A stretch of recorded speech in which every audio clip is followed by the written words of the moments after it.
नमस्कार.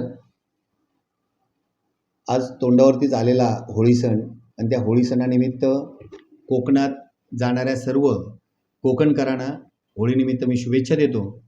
त्यासोबत एक आव्हान करतो आहे, खास करून रत्नागिरी जिल्ह्यातील कोकणकरांना. हे सरकार आपल्या रत्नागिरी जिल्ह्यात असलेली सगळी पडीक जमीन याच्यावरती आपल्या जमिनीच्या सातबाऱ्यावरती MIDCचे शिक्के लावणार म्हणून आताच राजापूरचे स्थानिक आमदार किरण सामंत यांनी तसं भाष्य केलं.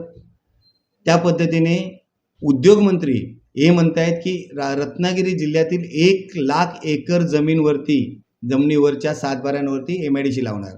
अरे बाबांनो, ही जर MIDC लावली तर आपले त्याच्यावरून हक्क आणि अधिकार सगळे निघून जातील.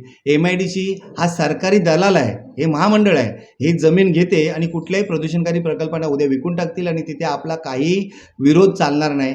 आणि जर कोकण वाचवायचं असेल तर MIDCचे आपल्या सातबाऱ्यावरती शिक्के लावण्यासाठी सर्वांनी प्रखर विरोध केला पाहिजे. आज तुम्ही होळीनिमित्त आपल्या गावात खेळ करणार आहात, आजूबाजूच्या गावात जाणार आहात, वाडी वस्तीत जाणार आहात, घरोघरी जाणार आहेत. प्रत्येकाला जागरूक करा. तुमच्या प्रत्येक गाठीभेटीमध्ये मिटिंगा होतील, तिथे सगळ्यांना जागरूक करा की काही झालं तरी हे शासनाचे जे धोरण आहे आपल्या पडीक जमिनीवरती MIDC स्टॅम्प लावणे, याला सर्वांनी विरोध केला पाहिजे आणि आपल्या जमिनी वाचवल्या पाहिजे, आपले देवस्थानं वाचवले पाहिजे, आपण कोकण आपलं वाचवलं पाहिजे.